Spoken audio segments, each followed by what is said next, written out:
Bismillahirrahmanirrahim. Assalamualaikum warahmatullahi wabarakatuh. Alhamdulillahi rabbil alamin. Nahmaduhu wa nasta'inuhu wa nastahdihi wa nastaghfiruh. Wa na'udzu billahi min syururi anfusina wa min sayyiati a'malina. Man yahdihillahu fala mudhillalah wa man yudlil fala hadiyalah. Asyhadu an la ilaha illallah wahdahu la syarikalah wa asyhadu anna Muhammadan abduhu wa rasuluh wa safiyyuhu min khalqihi wa habibuh. Ballaghar risalah wa addal amanah wa nasahal ummah wa kashafallahu bihil ghummah wa jahada fi sabili dinihi hatta atahul yaqin. Amma ba'du. Ikhwatal iman, usikum wa nafsi bitaqwallah faqad fazal muttaqun. Yang kami hormati Bapak pengurus masjid, jamaah salat maghrib, hadirin hadirat yang dimuliakan Allah Subhanahu wa taala. Senantiasa kita bersyukur kehadirat Allah Subhanahu wa taala atas nikmat kesehatan, atas nikmat kekuatan, kesempatan yang Allah berikan kepada kita. Semoga di hari Jumat, ya, ini kalau sudah masuk maghrib berarti udah Sabtu ya. Di hari yang mulia ini Allah tetapkan kita, Allah jadikan kita hamba-hambanya yang istiqomah. Allah jadikan kita hamba-hambanya min ahlil jannah. Amin ya rabbal alamin. Salawat dan salam senantiasa kita baca untuk Rasulullah sallallahu alaihi wasallam. Allahumma salli ala sayyidina Muhammad wa ala ali sayyidina Muhammad. Semoga kita umat Rasulullah sallallahu alaihi wasallam ini, sebagaimana kita berkomitmen, kita berjanji untuk menaati perintah Rasulullah dan menjauhi larangannya, sebagaimana kita berusaha menjalankan sunnah-sunnah Rasulullah sallallahu alaihi wasallam. Semoga dengan penuh harap, dengan penuh permohonan, kita memohon, berharap, berdoa kepada Allah, semoga Allah kumpulkan kita bersama Rasulullah sallallahu alaihi wasallam kelak di surga Allah. Amin ya rabbal alamin. Bapak-bapak, ibu-ibu yang dimuliakan Allah Subhanahu wa taala, kita hari ini sudah akan membaca sampai pada kajian hadis kita Arba'in An-Nawawi, pada hadis yang ke-11 ya, kita akan membahas hadis yang ke-11 ya. Sebagaimana kita ulang-ulang, kitab hadis ini adalah kitab hadis yang disusun oleh Imam An-Nawawi, Yahya bin Sharaf An-Nawawi ya, yang hidup pada tahun 631 Hijriah sampai 676 Hijriah, wafat tahun 676, artinya pada abad ke-7 Hijriah. Hari ini kita hidup di abad ke-15 Hijriah, dan buku ini ya saking berkahnya dipelajari dari generasi ke generasi, dikaji, karena Imam Nawawi mengumpulkan hadis-hadis di dalam kitab yang kecil ini. Aslinya kalau tanpa syarah, kalau tanpa keterangan tipis saja dia, karena isinya cuma 42 hadis. Cuma 42 hadis itu walaupun disusun 7 abad yang lalu, belum hafal-hafal juga kita ya, padahal kita hidup belum pula 1 abad.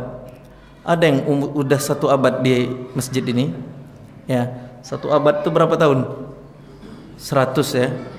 Semoga Allah Subhanahu wa taala panjangkan usia kita dan kita menjadi hamba-hambanya yang soleh. Amin ya rabbal alamin. Hadis yang ke-11 ini diberi judul oleh Imam An-Nawawi, memilih yang diyakini dan meninggalkan keraguan. Memilih yang diyakini dan meninggalkan keraguan. Jadi dasar kita dalam beragama, dasar kita dalam melakukan sesuatu itu hendaklah dasarnya ilmu, pengetahuan dan yakin. Ya, yakin itu artinya kita tahu. Ya, tetapi jika kita tidak tahu, ya jika kita tidak tahu atau ragu, maka jangan dilakukan, jangan dikerjakan. Lebih baik bertanya, fas'alu ahla dzikri in kuntum la ta'lamun. Maka tanyalah kepada ahlu zikir, ya, orang yang mengingat Allah, orang yang tahu, ulama, jika kalian tidak punya ilmu, jika kalian tidak mengetahui. Fas'alu ahla dzikri in kuntum la ta'lamun. Nah, hadis yang ke-11 ini kita baca matannya, bunyi hadisnya. Kita baca nanti, semoga karena dia singkat, insyaallah cepat hafalnya. Dia singkat aja hadisnya, insyaallah hafalnya.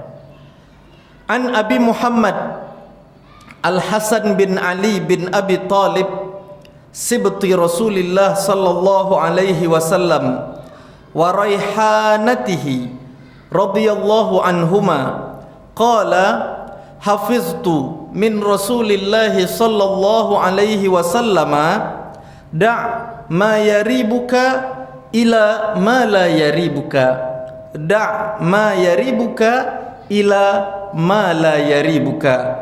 Rawahu Tirmidzi wan Nasa'i wa qala Tirmidzi haditsun hasanun sahihun, wa qala Tirmidzi haditsun hasanun sahihun. Nah, kita terjemahkan.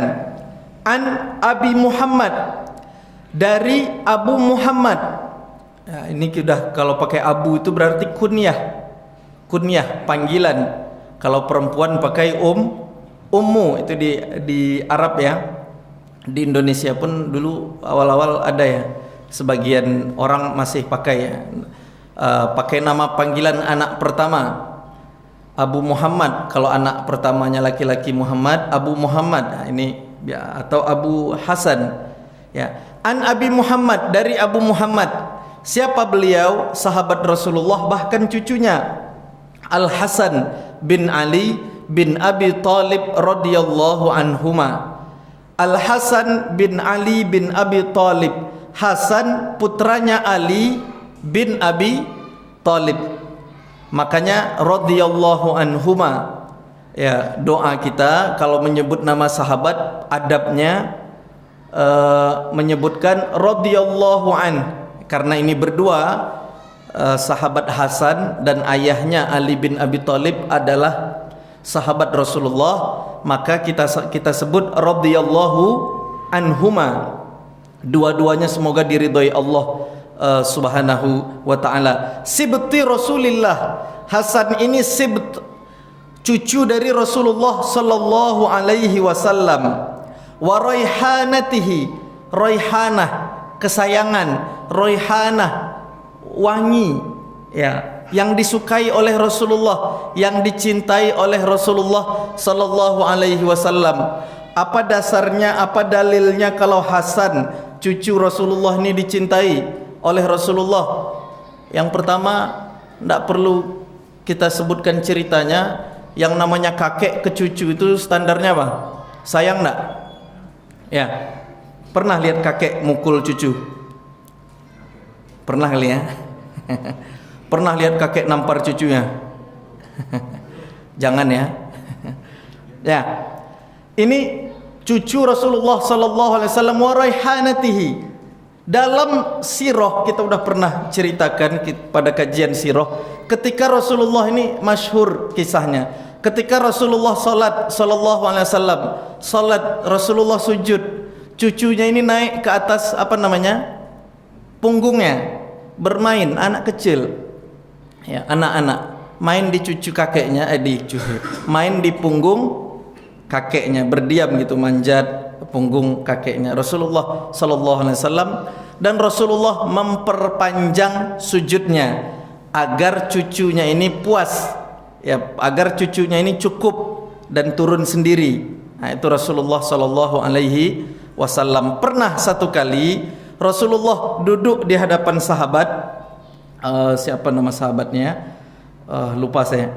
Ketika Rasulullah sahabat itu datang, sahabat ini kebetulan dia tinggalnya di luar Madinah. Dia keras dari Badui yang biasanya kemah-kemah di tengah gurun itu, suku Arab yang nomaden. Jadi dia datang menghadap Rasulullah, ingin curhat, ingin mengadu. Ternyata ketika Rasulullah duduk di hadapannya, berhadapan, mereka sedang berbicara, datang cucu Rasulullah Hasan. Ya, Hasan datang melewati Rasulullah. Lalu Rasulullah angkat cucunya, waktu itu masih kecil, di pangku, ya, oleh Rasulullah diangkat dan didudukkan di pangkuannya. Ya, anak-anak lah, cucu ya, duduk di pangkuannya. Lalu Rasulullah mencium Hasan, mencium kepala Hasan, ya, mencium. Sahabat ini kemudian bertanya, ya Rasulullah. Nah, ini ada hadisnya, nanti kita baca juga di Arba'in Nawawi. Ya Rasulullah, kata sahabat ini, aku punya anak 10 orang laki-laki. Aku punya anak 10 orang laki-laki, satu pun tidak ada yang pernah aku cium. Jadi budaya Arab waktu itu mendidik anak laki-laki itu keras. Bahkan nama anak laki-lakinya pun ngeri-ngeri. Biasa dulu tuh ngasih nama anak laki-lakinya sesuai nama hewan yang tangguh, ya. Kalau laki-laki itu Sokor. Sokor itu artinya Raja Wali. Asad itu artinya singa. Apalagi ada raja di Saudi, udah meninggal, Raja Saudi, Raja Fahad. Pernah dengar ya? Raja Fahad kemudian meninggal, diganti oleh adiknya Raja Abdullah. Abdullah meninggal, diganti oleh raja hari ini, Raja Salman, ya. Nah, Raja Fahad itu kan nama orang Arab. Emang budaya gitu. Fahad itu artinya apa? Fahad, macan hitam.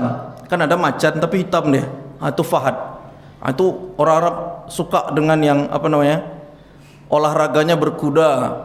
Kemudian hewan piaraannya singa atau sokor, Raja Wali.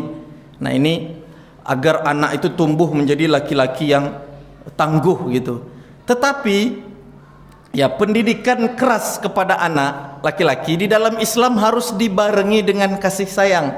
Jadi ketika Rasulullah duduk, Hasan ini lewat, cucunya ini yang kita ceritakan ini, cucu Hasan bin Ali bin Abi Thalib radhiyallahu anhuma, kesayangan Rasulullah, dicium oleh Rasulullah. Jadi sahabat ini protes, dia seolah-olah, ya Rasulullah, aku punya anak 10 laki-laki, tidak pernah ku cium satu pun. Merah wajah Rasulullah. Apa kata Rasulullah sallallahu alaihi wasallam? Man la yarham la yurham. Man la yarham la yurham. Orang yang tidak punya kasih sayang, dia tidak disayangi Allah. Ya, orang tidak. Jadi beda antara mendidik kedisiplinan dengan hati yang keras, itu beda. Jadi disiplin boleh, tapi jangan keras. Ya, sama anak itu tetap sayang. Ini diajarkan oleh Rasulullah. Lalu Rasulullah dalam hadisnya pernah bersabda, irhamu man fil ardi yarhamkum man fis samai. Sayangi orang yang di muka bumi, maka penduduk langit akan menyayangimu. Man fis sama, maksudnya para malaikat Allah sayang. Ya, kalau kita suka bantu orang, Allah mudahkan hidup kita. Kalau sayang kita sama orang, artinya hati kita ini lembut, Allah mudahkan. Ya, ini bagian dari ajaran Islam, dan ini berkaitan ceritanya dengan cucu Rasulullah, sahabat yang kita bahas ini, Hasan bin Ali bin Abi Thalib radhiyallahu anhuma. Dan Rasulullah pernah bersabda, cucuku ini nanti akan menyatukan kaum muslimin. Cucuku ini, Hasan ini nanti, ya, Allah berkahi cucuku ini, nanti dia akan menyatukan dua kelompok kaum muslimin yang sedang bertikai. Ternyata terjadi ya, sepeninggal Rasulullah mendapat wahyu ya. Rasulullah menyampaikan ini karena wahyu yang beliau ketahui. Maka kemudian sepeninggal Khalifah Utsman bin Affan radhiyallahu anhu terjadilah fitnah di tengah kaum muslimin. Kemudian yang menjadi khalifah ayah beliau Ali bin Abi Thalib. Kemudian selang beberapa tahun ayah beliau dibunuh ya, mati syahid. Kemudian beliau meneruskan pemerintahan ayahnya Hasan bin Ali. Tidak sampai 1 tahun beliau kemudian menyerahkan kekuasaan itu kepada sahabat Muawiyah bin Abi Sufyan. Dengan keputusan beliau itu umat Islam bersatu lagi. Yang sebelumnya Madinah dan Syam, Madinah dan Damaskus itu ribut. Kemudian ketika beliau serahkan, umat Islam bersatu. Itu terjadi sekitar tahun 40 Hijriah. Akhirnya umat Islam selesai fitnah ya. Jadi umat Islam tuh tidak boleh kepemimpinannya banyak. Umat Islam tuh mesti bersatu dan itu wajib. Akhirnya disebutlah tahun itu dengan dalam sejarah Islam dengan Amul Jamaah. Amul Jamaah, tahun persatuan. Semoga kita doakan umat Islam ini senantiasa atau selalu bersatu, dan kita berdoa semoga umat Islam ini Allah jauhkan dari perpecahan. Amin ya rabbal alamin. Bersatu ya. Orang-orang tua kita itu udah bilang bersatu kita teguh, bercerai kita lain jawaban bapak-bapak nih. Jamaah salat maghrib yang dimuliakan Allah Subhanahu wa taala, masuk kita kepada pembahasan hadis ya. Hafiztu min Rasulillah sallallahu alaihi wasallam. Aku hafal, kata sahabat Hasan, aku dengar langsung ya, aku dengar langsung dari Rasulullah sallallahu alaihi wasallam. Aku pernah mendengar dari kakekku Rasulullah sallallahu alaihi wasallam. Hafiztu artinya aku hafal, aku ingat. Nanti asbabul wurud, cerita hadis ini memang pada sahabat Hasan, makanya dia ingat. Aku ingat bahwa Rasulullah sallallahu alaihi wasallam pernah bersabda, tinggalkan, kata Rasulullah, tinggalkan apa yang membuatmu ragu, ila ma la yaribuk, dan kerjakan apa yang tidak membuat kamu ragu. Jadi apa mengartikannya? Tinggalkan perkara yang meragukanmu, ma yaribuka, tinggalkan yang meragukanmu, ila ma la yaribuka, dan kerjakan pekerjaan yang tidak meragukanmu, gitu. Tinggalkan yang meragukanmu dan kerjakan yang tidak meragukanmu. Yang ragu tinggalkan, yang yakin silahkan lanjut. Gitu. Hadis ini diriwayatkan oleh Imam At-Tirmidzi di dalam sunannya dan Imam An-Nasai di dalam sunannya, dan Imam At-Tirmidzi mengatakan hadis ini hasan sahih. Hadis ini hasan sahih. Ini derajat hadis. Jadi sebagai pengetahuan kita, kalau kita baca Sunan At-Tirmidzi, Imam Tirmidzi itu punya buku hadis, kumpulan hadis, salah satu rujukan dalam hadis kita disebut Kutub Sittah karena ada Bukhari, Muslim, Sunan Abu Daud, Sunan Tirmidzi. Sunan Tirmidzi yang keempat setelah Sunan Abu Daud. Nah, Sunan Tirmidzi ini buku hadis ya.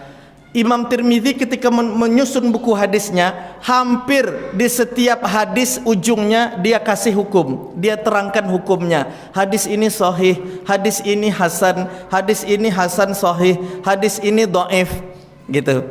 Nah, ulama mengatakan dalam ilmu hadis, orang yang pertama menerangkan hukum hadis di ujung setiap hadis ini dilakukan oleh Imam At-Tirmidzi. Yang pertama melakukan. Sebelumnya orang menyatakan hukum hadis itu ketika kajian saja. Misalnya ada guru ngajarin hadis, hadis ini hukumnya begini. Kalau sahih itu artinya bagus, boleh dilakukan. Hasan artinya baik, bisa dijadikan dalil. Kalau dhaif lemah karena perawinya begini, diterangkan oleh guru. Tapi Imam Tirmidzi ngasih kesimpulan langsung. Di setiap ujung hadisnya dia tulis ini hadis sahih, ini hadis hasan. Maka kalau kita punya Sunan At-Tirmidzi di rumah kita itu berkah sekali. Ya, karena kita baca hadis itu langsung diterangkan ini begini derajatnya. Dan Imam Tirmidzi hidup di abad ketiga Hijriah. Artinya jaraknya dengan Rasulullah dari gurunya itu dekat dengan Rasulullah sallallahu alaihi wasallam. Kalau kita ini udah berapa jarak kita dengan Rasulullah? Guru terus mau diurut pun tidak ketemu. Ya, tidak ketemu. Ya, kalau ketemu itu artinya sanadnya bersambung. Ya, kalau ketemu dari kita ini ke guru kita sampai Rasulullah. Nah, biasanya yang jumpa ini sanad Al-Quran.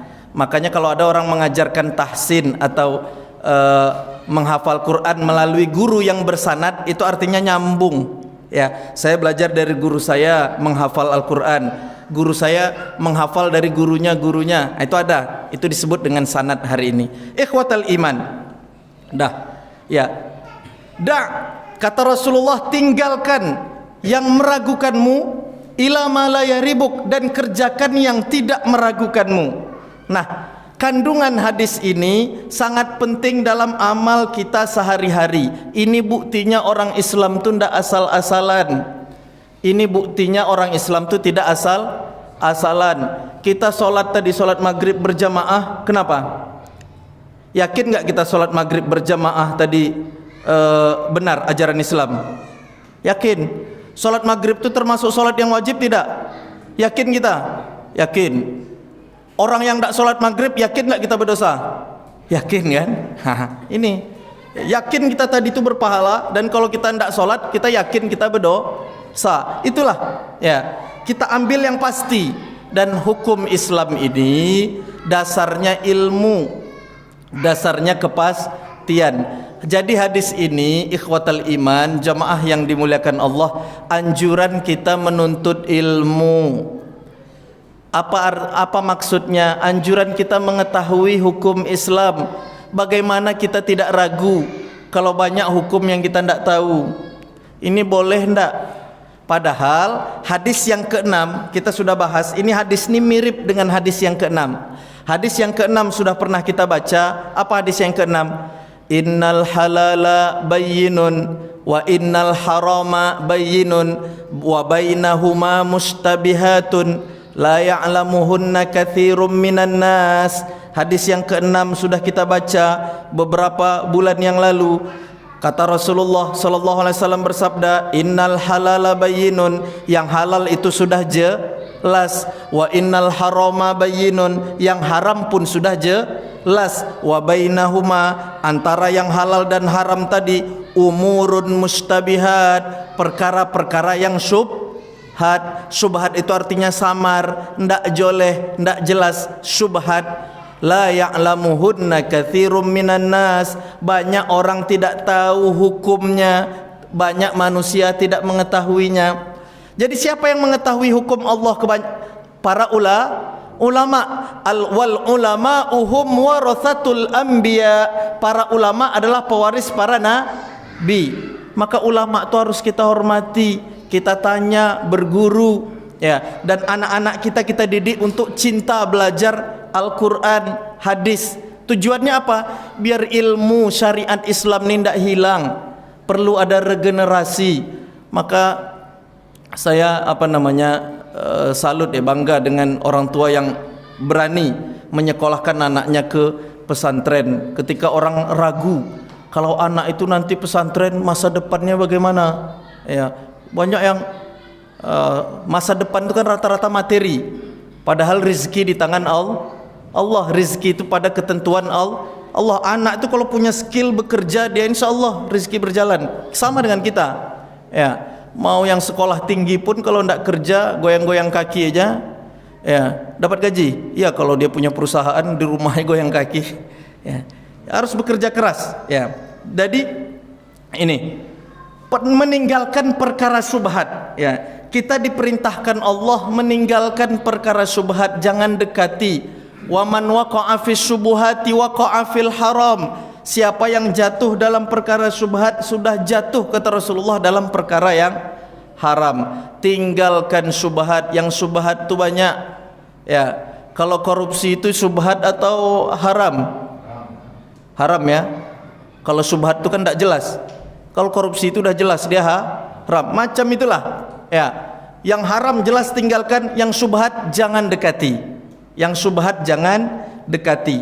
Nah, orang yang meninggalkan perkara syubhat, hati-hati, disebut dalam ilmu akhlak kita, disebut dalam istilah akhlak Islam ini dengan wara. Waw ra ain, wara. Wara di Ponorogo jadi warok, pendekar. Warok Ponorogo. Nah, ini kan sama. Ternyata saya pelajari di cerita-cerita warok itu, warok Ponorogo, orang yang berilmu itu maksudnya orang yang hati-hati dalam menjaga kehidupannya, ya, pendekar. Jadi kalau pendekar itu kan, warok Ponorogo itu kan terkenal itu, tali celananya itu panjang, warna putih. Nah, itu warna putih. Pendekar, dia menegakkan kebenaran. Nah, ini kembali ke kajian kita ini, wara dalam akhlak Islam itu dia tidak mendekati perkara syubhat, dia hati-hati bertanya, ya, tidak mau sembrono. Makanan dia pastikan halal, minuman dia pastikan halal, bicara dia pastikan baik, tidak ghibah, tidak menimbulkan dosa, tidak menyakiti orang lain. Pandangan matanya dia berusaha baik, ketaatan. Gerak tubuhnya dia berusaha ketaatan, melangkahkan kaki pasang niatnya lillahi ta'ala, menggerakkan tangan niatnya lillahi ta'ala, ketaatan semuanya. Dan kalau bukan ketaatan dia jauhi.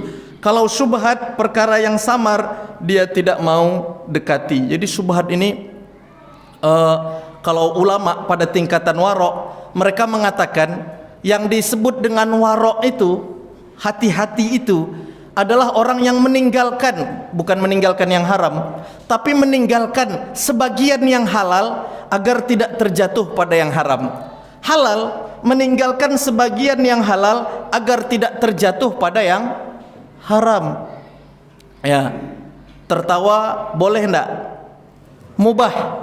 Tertawa itu mubah. Banyak tertawa, ya, bisa mematikan hati. Nah, ini, ya, jadi mubah. Tapi perkara mubah itu kita tidak terlalu jatuh. Kita jaga-jaga, jangan ambil yang mubah itu berlebihan, karena bisa jatuh pada yang tidak baik. Tidur itu mubah boleh atau tidak? Tidur, kebanyakan tidur. Makan itu kalau untuk menguatkan tubuh ibadah kan memang diharuskan. Kalau kita tidak makan menyiksa diri, itu tidak boleh. Tapi kebanyakan makan, ya, apa bahasa Melayunya kebanyakan makan itu?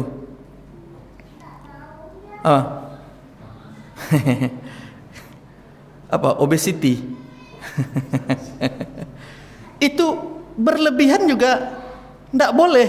Ya, udahlah, tidak sehat. Memang bisa jatuh pada perkara yang tidak warok. Jadi orang yang dikatakan oleh ulama, orang yang tertidur sepenuh kelopak matanya, yang makan sepenuh mulutnya, ini tidak bisa. Orang Islam, standar orang Islam tidak bisa. Kita harus mengatur waktu, jaga-jaga pada makanan dan perkara kita. Nah, ikhwatal iman, kejadiannya hadis ini, kenapa sahabat Hasan, cucu Rasulullah, putra dari Sayyidah Fatimah radhiyallahu anha. Jadi Rasulullah tuh punya anak, dari berapa anak Rasulullah? Pernah kita bahas. Ya, anak laki-lakinya, kemudian anak perempuannya. Anak laki-laki Rasulullah ada berapa? Ada berapa kemarin? Ada Qasim. Ada siapa lagi? Ada Ibrahim. Nah, Rasulullah itu dipanggil Abul Qasim. Yang perempuan ada Zainab, ada Ummu Kulthum, ada Ruqayyah, ada Fatimah. Nah, yang menemani Rasulullah sampai Rasulullah wafat yang masih hidup cuma satu, Sayyidah Fatimah radhiyallahu anha. Jadi Sayyidah Fatimah ini begitu sedihnya ketika ayahnya Rasulullah SAW meninggal dunia. Tetapi sebelum Rasulullah meninggal dunia, Rasulullah sempat berbisik di telinga Fatimah radhiyallahu anha, dan bisikan ini ditanyakan oleh Sayyidah Aisyah. Dalam hadisnya Sayyidah Aisyah bertanya, "Wahai Fatimah, ketika Rasulullah dalam pangkuanku saat sakaratul maut, engkau menangis, tapi ketika Rasulullah berbisik kepadamu, engkau tersenyum. Apa yang disampaikan oleh Rasulullah sallallahu alaihi wasallam? Sayyidah Fatimah mengatakan, "Wahai Fatimah, wahai putriku, setelah ini ayahmu tidak akan sakitlah lagi." Tidak akan sakit lagi itu artinya Rasulullah akan menghadap Allah Subhanahu wa ta'ala. Dan orang yang pertama setelah kepergianku, keluargaku yang akan menyusulku adalah engkau, Fatimah radhiyallahu anha. Jadi Fatimah tersenyum. Jadi setelah itu hanya 6 bulan selangnya, jarak 6 bulan Sayyidah Fatimah pun meninggal dunia. Nah, Fatimah ini sahabat Hasan ini cucu Rasulullah, anak dari Fatimah radhiyallahu anha. Apa ceritanya? Jadi ketika Hasan ini usianya masih sekitar umur 5 tahun, ya, sekitar umur 5 tahun, oleh Rasulullah sallallahu alaihi wasallam cucunya ini dibawa ke satu tempat. Jadi umat Islam itu, Rasulullah itu punya pesuruh untuk sahabat yang bertugas mengumpulkan zakat. Jadi pengumpul zakat itu yang dalam fikih kita sebut dengan wal amilina 'alaiha, amil zakat. Jadi amil zakat itu sebagaimana di surat At-Taubah, itu adalah orang yang disuruh Rasulullah menyampaikan kepada sahabat, mesti kalian berzakat, dan zakat itu dikumpulkan, amil, nanti mereka juga yang membagi-bagikan. Nah, oleh Rasulullah, sahabat Hasan cucunya ini dibawa, umur masih kecil.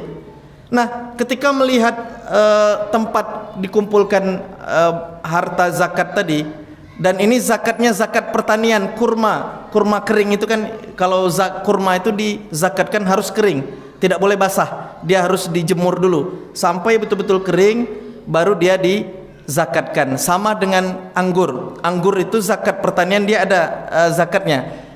Jadi anggur itu dizakatkannya harus dikeringkan dulu, dikeringkan, dia namanya jadi zabib. Bahasa kitanya apa anggur kering tuh? Kismis, ya, zabib.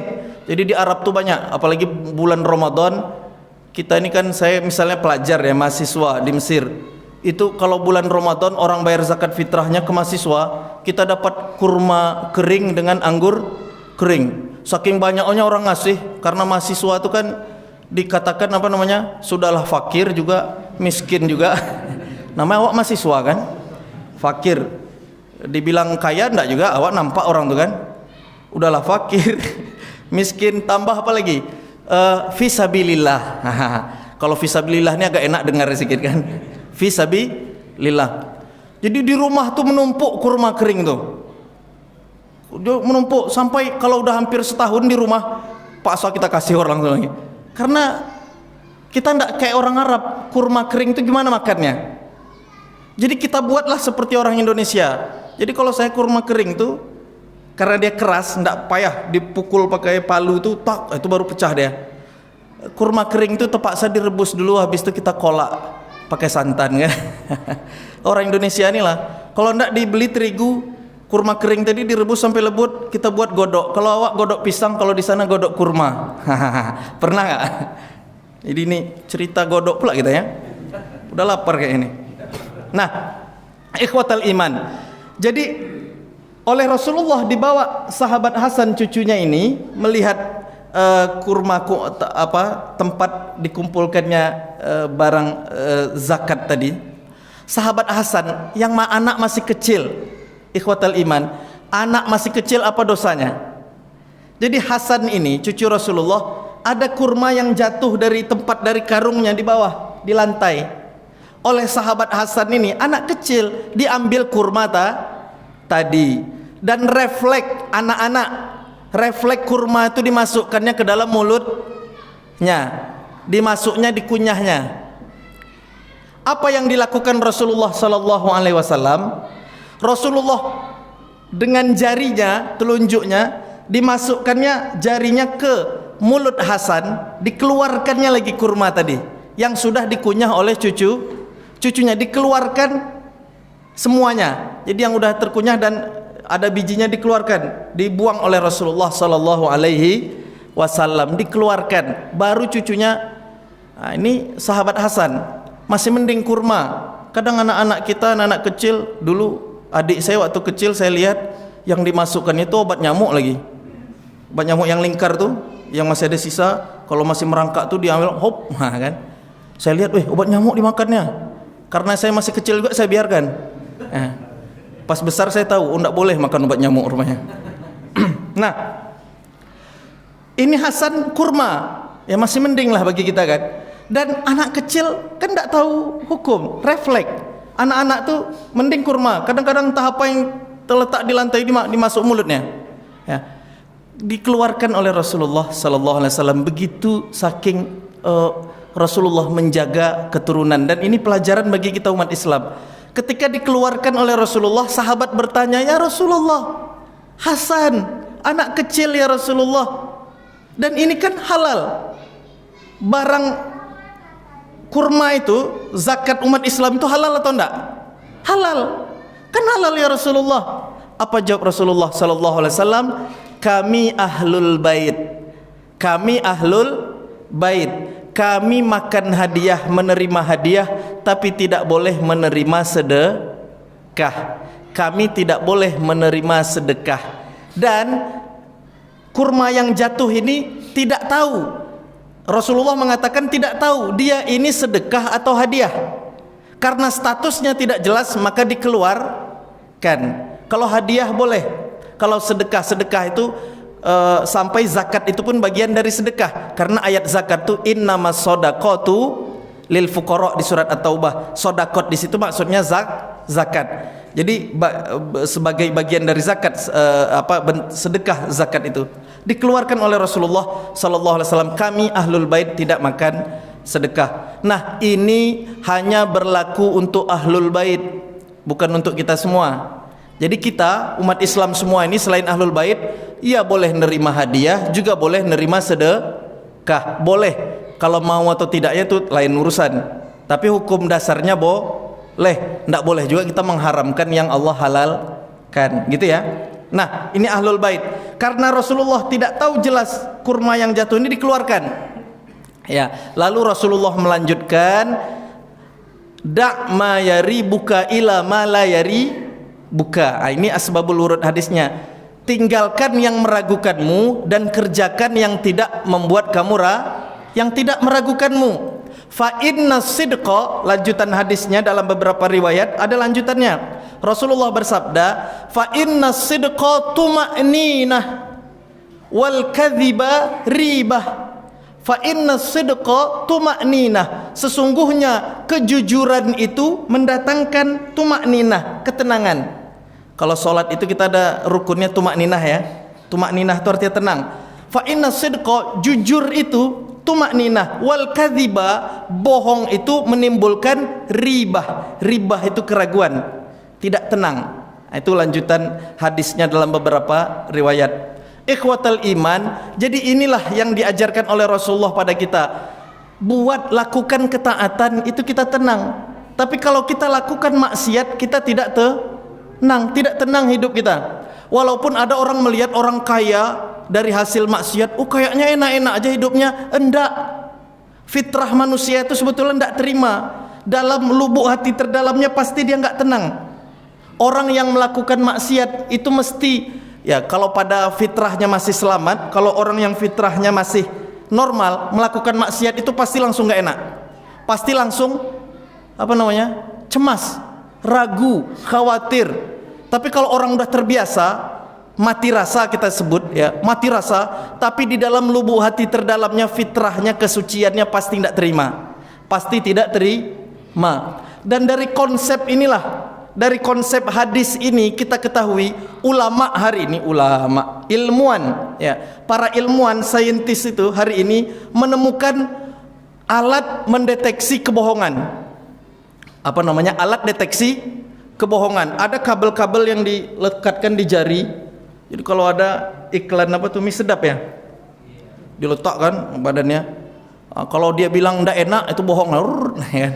Jadi sedap, itu baru jujur. Nah, alat deteksi kebohongan itu dari mana orang ambil ya? Kan dari detak jantung. Dari apa? Aliran darah. Jadi sesuai hadis Rasulullah, fitrah manusia, aliran darah kita ini kalau kita jujur dia normal. Ya, hembusan darahnya apa? Hembusan, aliran darahnya, terus apa namanya orang membaca gerak mata, gerak mulut, bahasa tubuh, itu jujur itu nampak. Ini suami istri biasa tahu. Ya, dari bahasa tubuh. Suami tahu kapan istrinya ini kayaknya icak-icak. Istri pun tahu kapan suaminya ini kayaknya bohong. Pertanyaan saya, dari mana suami istri saling mengetahui? Karena sudah saling mengenal. Ayah tahu kapan anaknya bohong. Ibu tahu kapan anaknya bohong. Karena ibu ini yang mendidik anak dari kecil. Dia tahu bahasa tubuh anaknya ini beda dari biasa. Kalau anaknya jujur dia tahu.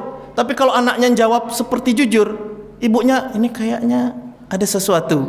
Nah, itu dari mana taunya? Fa inna sidqa tuma'ninah. Kata Rasulullah, kejujuran itu melahirkan ketenangan. Wal kadhiba ribah, dan bohong itu melahirkan ribah. Ikhwatal iman, jadi hadis ini ya menganjurkan kepada kita untuk bersikap jujur. Ya, agar melahirkan ketenangan, tetapi melarang kita juga bohong. Ya, melarang kita maksiat karena akan melahirkan ketidaktenangan. Dan hampir ya konsep, kalau orang bertanya kenapa ada orang hidupnya tidak bahagia, oh ini rata-rata itu orang bohong ya, hidupnya banyak dengan maksiat. Tapi kalau ahli ta'ah, orang yang taat, hidupnya penuh dengan ketaatan, insya Allah walaupun kelihatan susah tapi mesti dalam hatinya dia nyaman. Rasulullah kalau dibilang kaya karena sedekahnya banyak, tapi penampilan hidup Rasulullah bagaimana? Berlebih-lebihan atau tidak?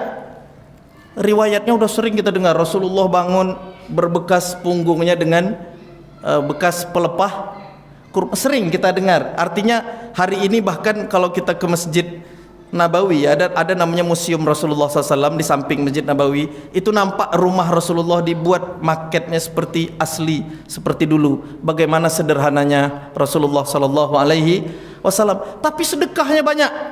Rasulullah itu tidak boleh emas terdiam tersimpan. Ini Rasulullah SAW. Ikhwatal iman. Jadi tinggalkan yang meragukan dan kerjakan yang kita yakini. Jadi harus dasarnya ilmu. Yang selanjutnya, kalau bertemu keraguan dan keyakinan. Jadi kita udah wudhu nih, ulama mengatakan kalau ada keraguan setelah kita melakukan sesuatu yang kita yakini, maka keraguan tadi jangan dianggap.